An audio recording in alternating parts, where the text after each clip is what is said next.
Shut up and sit down.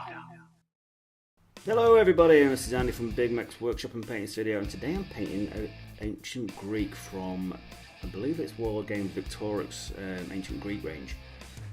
And I'm painting him in sort of a Athenian sort of style, because I wanted to do something a little bit different, and I found these lurking around in my old bits box. So I'm doing the skin colour a little bit different to what I normally would do, as I wanted a slightly richer brown tan sort of colour scheme on the flesh. So I start out with light rust for the initial base layer for the skin tone, and obviously, as always, a couple of thin coats just to get that paint exactly how you want it. The cloth will start off with Vallejo's blue. Kept it nice and thin. I wanted a nice rich blue on it, but not quite a royal sort. Not quite a royal blue. I just wanted a nice deep blue. I could get plenty of work with. Obviously, I don't know how historically accurate this particular colour scheme is. I was just doing something. I just fancied doing something a little bit different, and getting that sort of classical history look of what you see in the films and everything. The Athenians tend to wear blue. The armour plating, which obviously the greaves, the breastplate, helmet, and the shield, were based in Warplock bronze, which is a GW paint. And obviously the aim was to get that nice rich bronze colour for a Bronze Age style paintwork. And the inside of the shield itself was painted in Rhinox hide, as was any other woodwork and dark leather on the figure as well. Now I'm doing a little bit more work on the inside of a shield than you really need to do. I just wanted to enjoy playing about with this fig, and at the end of this video you'll see a full unit all lined up together, so sort of what you can get. The leather strap was painted in, where are you? Terra Earth, which is a Vallejo paint. I decided to go for a different colour on the leather strapping than the Rhinox hide, as obviously I wanted it to stand out a little bit more against the bronze armour, as the Rhinox, what I normally work with, is quite dark. So the flesh itself was actually washed twice. It started off with Rietland Flesh Shade, which, as you know, you can't go wrong with on any kind of flesh, but I wanted a bit more depth to the recesses. So once that had dried, I then went over with Agrax, really adding that dark recess shade in there. Now obviously you can do this as a pin wash, nice and accurate, but I just got it stuck on there because I wanted an all over colour scheme, but as this is going to be for a block unit, getting 100% accuracy wasn't a total necessity.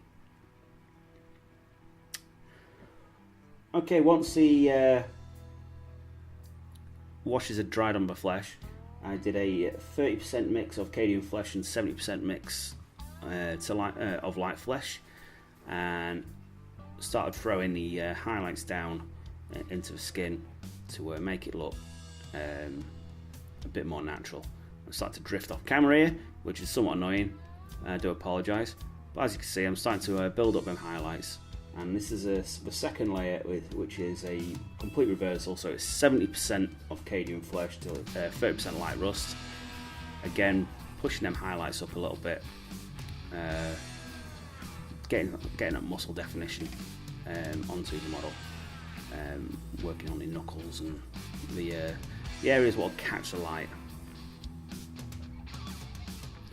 And the final highlight is just pure Cadian flesh. So as you can see, it's a slightly different sort of shade to what I'd normally get. So although they are Caucasian as such, they've got a different sort of skin tone due to the sunlight where they would be in the Greek region, much hotter area than Northern Europe. As always, Vallejo black metal for the spear points. You can't go wrong with that. I didn't actually do any highlights on the black metal. It just worked really nicely for what I was going for, so it's a nice rich iron look.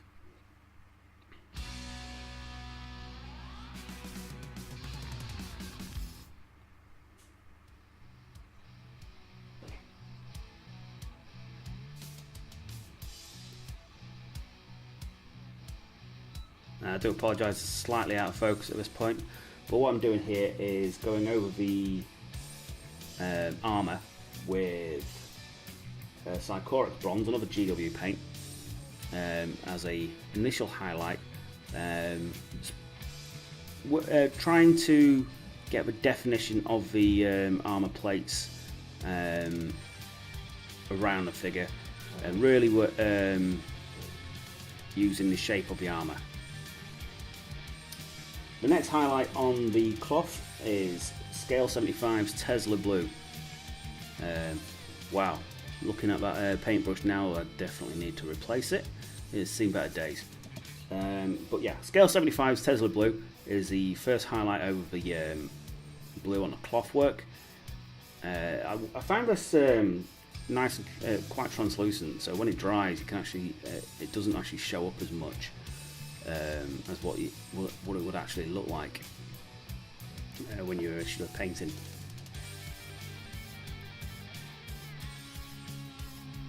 The next highlight on the cloth is again Scale 75's Mediterranean Blue. Again, these are quite bright colours, but again fairly translucent, so you can add a little bit more paint than what you did initially go for. Once that gone down, I threw a blue wash using Drakenhof Nightshade just straight into the recesses on the blue, just to get that extra shade, and just also ties the blue together with the base tone.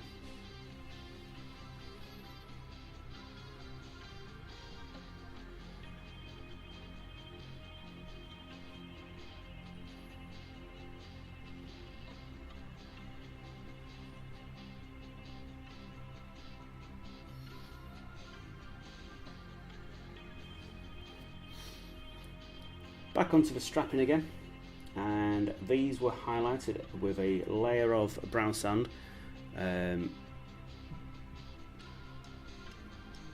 Just picking out the detail where the sunlight would hit, so sometimes on the inside edge, sometimes on the outside, just depends where it is on the figure. Wanted to just get that leather strap just to really pop against the rest of the model. Once that had settled, then went over with Screaming Skull. So it's quite bright highlights, but it works quite nicely for this sort of figure. As I said, it's going in a big block unit, multi-base and everything, so you're not going to be able to see the individuals. You really want the details to pop out a little bit.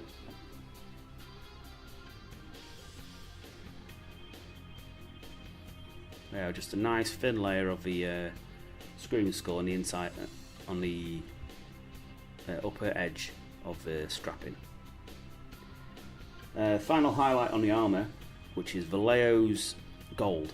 Now this is a very thin paint, so it really adds a nice sort of bright sunlight effect on the armour itself, making the armour look like it's well cared for. Now you could use other colours, you could go higher, but I felt this was the right position to stop on the armour. Making that gold look go too high, you're running the risk of it stopping from it changing from being a bronze to something else. So I wanted to leave it as quite clearly a bronze armour. The wood was then mixed as a Rhinox hide with Terra Earth as a gentle highlight on the spear tip. And on the crest, I start off with Scale 75 Miskatonic Grey. It's an interesting colour. It's quite a purpley colour by grey standards, but it does work well for a base layer for white. It gives you a nice base layer to give you something to work with. Once I've got a couple of layers out, and good old fashioned off white to the upper edges of the crest, and gone for the classic Hollywood style alternating colour scheme. I don't know how legitimate that is. It's just something I like, so I decided to do that. So it's a very Hollywood looking model. Don't know how historically accurate this would be, but then again, it's a toy soldier, so it's not really a big deal.